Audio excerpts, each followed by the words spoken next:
Police officers, what's the creepiest disappearance case you've ever been assigned to? Hey folks, quick content warning for this video. There are going to be a lot of stories involving abuse and some pretty traumatic events. And so if you find yourself sensitive to those topics, just be aware that they're coming up, or you may even want to skip this video if it'd be too much for you. Story 1. Not a cop, but my dad is. This isn't exactly a disappearance case, but a little. There was a little family in a neighborhood near me, and one morning they were all found dead. Not very many suspects and almost no evidence to find the guy except for a bloody $20 bill that was found in a local pawn shop, along with a few things in the pawn shop that had been owned by the family. They ended up tracking down the fingerprints to a man, we'll call him Randy.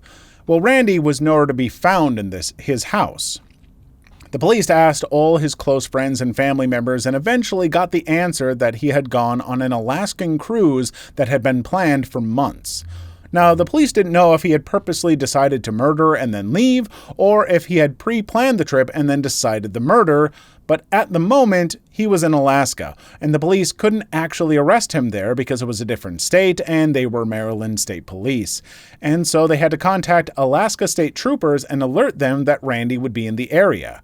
The Alaska State Troopers had to have the Maryland police there to arrest him too, so my dad had to fly all the way up to Alaska and wait for Randy's ship to dock, and when it did, they actually found more blood-stained money on him, along with multiple Rolex watches that he had either stolen from the family or from another house.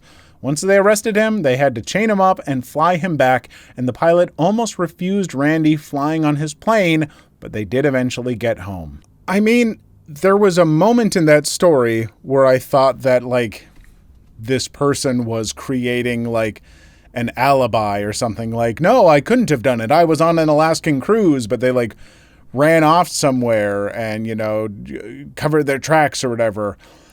But in reality, we just have an idiot who did a monstrous thing by murdering a family and then left behind bloody money and fingerprints at a pawn shop and kept bloody money on him when he was on, oh my good Lord. Well, I'm glad that they caught this evil idiot, and I hope he pays. Story 2.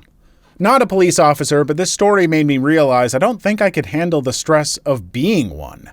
Madison Scott disappeared from Hogsback Lake outside of Vanderhoof, British Columbia, May 28, 2011. There was the birthday party being held by the lake, and everyone was supposed to camp out, but instead, most people left. Madison had already set up her tent and decided to stay. Her friend left around midnight, the last people left around 4 a.m., and that was the last time anyone saw her.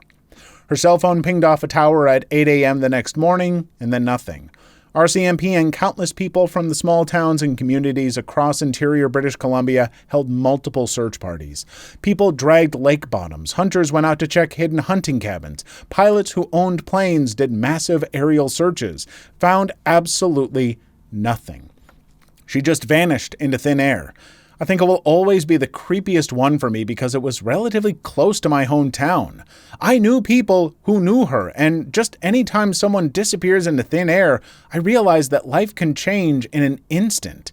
8 years later, and there are still searches held for her. I think the thing about that story that really kind of hits too in a way for me, and I mean, the loss of that young woman is definitely tragic, but can you imagine just how much guilt all the different friends who decided not to stay the night must feel?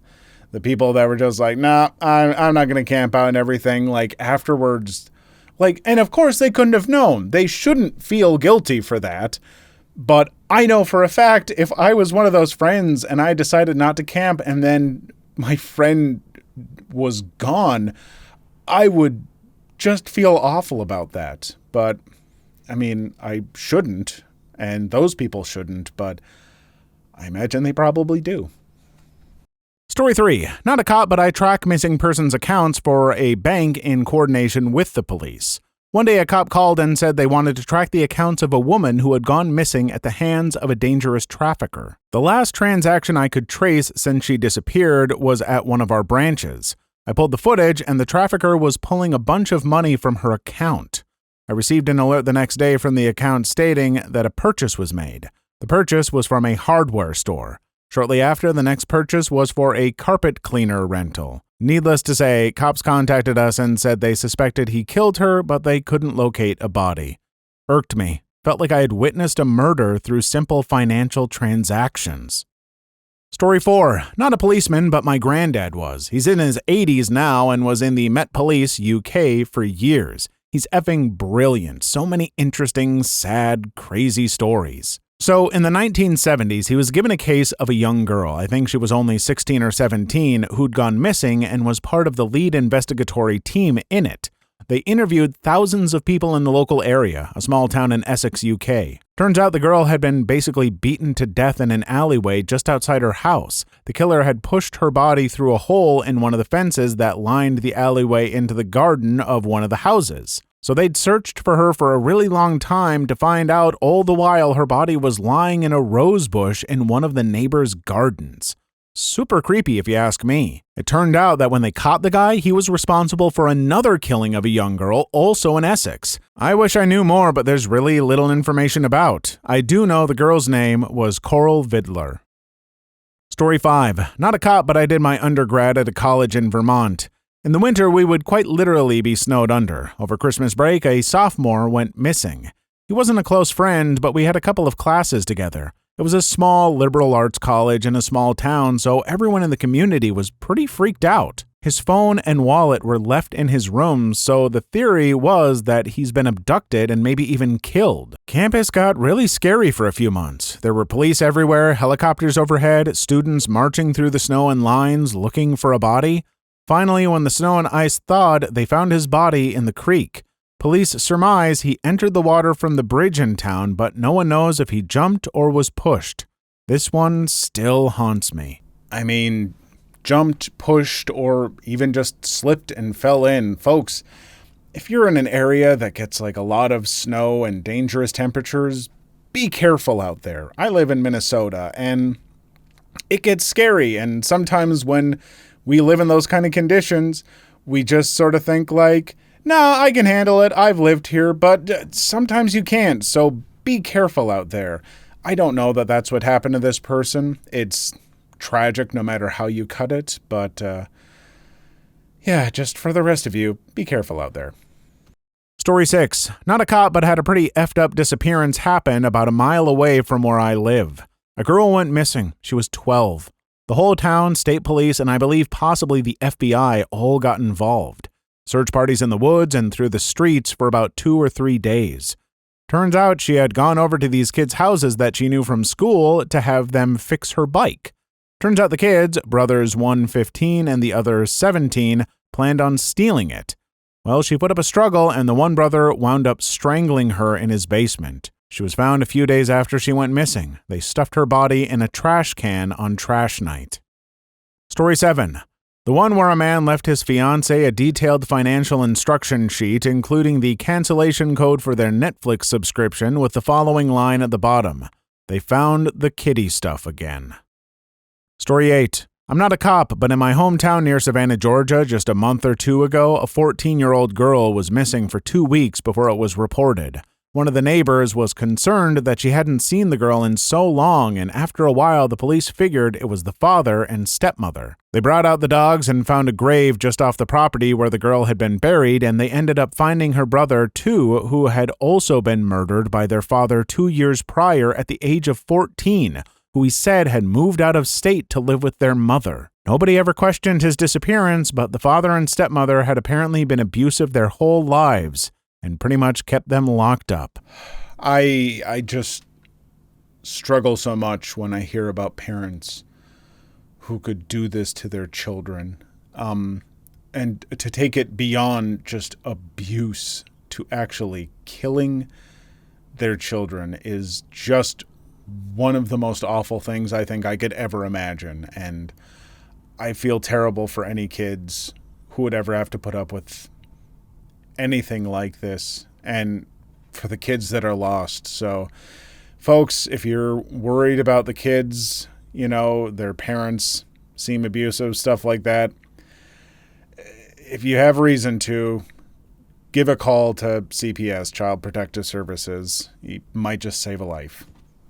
Story 9. I'm not a cop, but when I was in high school, a kid in my class went out fishing with his dad one weekend in the bay. They never came back. Searches went on, but nothing. Never found any bodies. They found a boat a few weeks later, empty of course.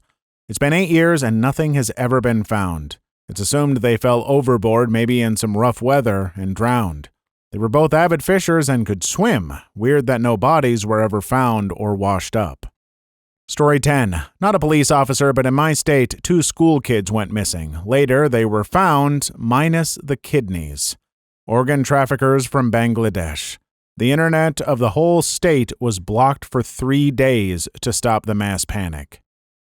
Story 11. Not a cop, but the disappearance of Sherry Mahan has never been solved. She disappeared in '84, not far from where I grew up. Police sought a van with a painting of a skier on the side. Pretty unique, so no problem, right? Nope, no one has ever reported seeing that van again either.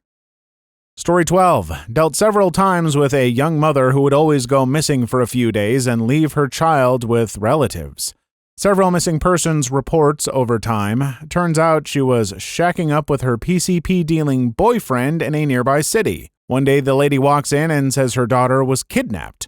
I do some work and find that the aunt took the child because mom is just a terrible person. State did not want to get involved, so we have to give the kid back. I turn to my partner and tell him mom will definitely be dead within a few months. Probably turn up in a ditch or dumped in the river where she goes to visit her dealer boyfriend. Fast forward 3 months and I turn on the news to see a story of a woman found dumped in the river. It was mom. She was stabbed to death by her boyfriend and dumped in the river. That one creeped me out a bit.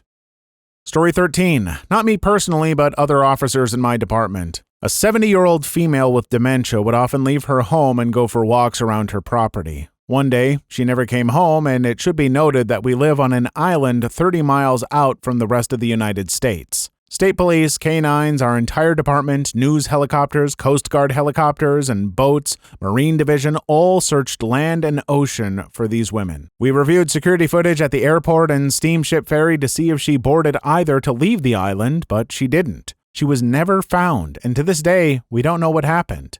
2 theories have arrived, though. She walked into the ocean and somehow her body disappeared and washed up, or 2, she walked into the construction site of a sewer plant and fell into a tank full of waste just before the tank was permanently covered. It is sad to hear about, the elderly dealing with dementia because, yeah, sometimes when you're still living on your own and dealing with that stuff, if you don't have family or someone nearby to help take care of you, sadly, stuff like this happens. And I would hope if you've got family members or even just neighbors who are, maybe struggling with that kind of stuff, if you're able to help out how you can, I think you should if you can.